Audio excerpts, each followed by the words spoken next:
wada hadallada imika Soomaaliland iyo Khaatumo waqtigan maxaa sababay inaad ogolaataan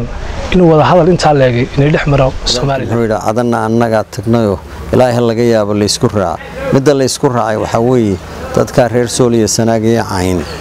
in ayan maamulkan Soomaaliland ee hadda jira uusan ahayn mid ay raali kaga yihiin habka uu dhisan yahay iyo siyaasado badan oo uu ku shaqeynayo waqtiyo hore waxaad ku gowsadeegteen oo ku celcelin jirteen in madaxdiina Khaatumo ay tahay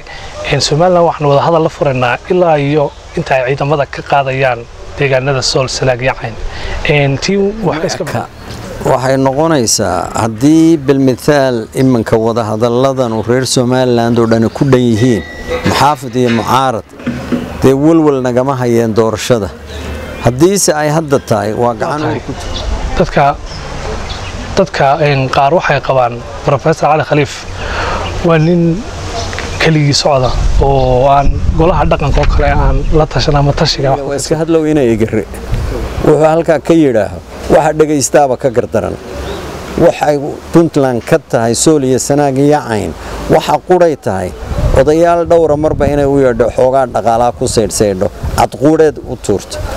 nimankaas wada hadalka Khaatumo ee Soomaaliland wuxuu imanaya markii maamulka Khaatumo uu ka rajo dhigay in dawladda federaalka ee Soomaaliya oo aqoonsato maamul goboleed kamida maamul goboleedada Soomaaliya taas ayaa keentay in xilligan wada hadal marka la furaan arrinkaasi maxaa ka jira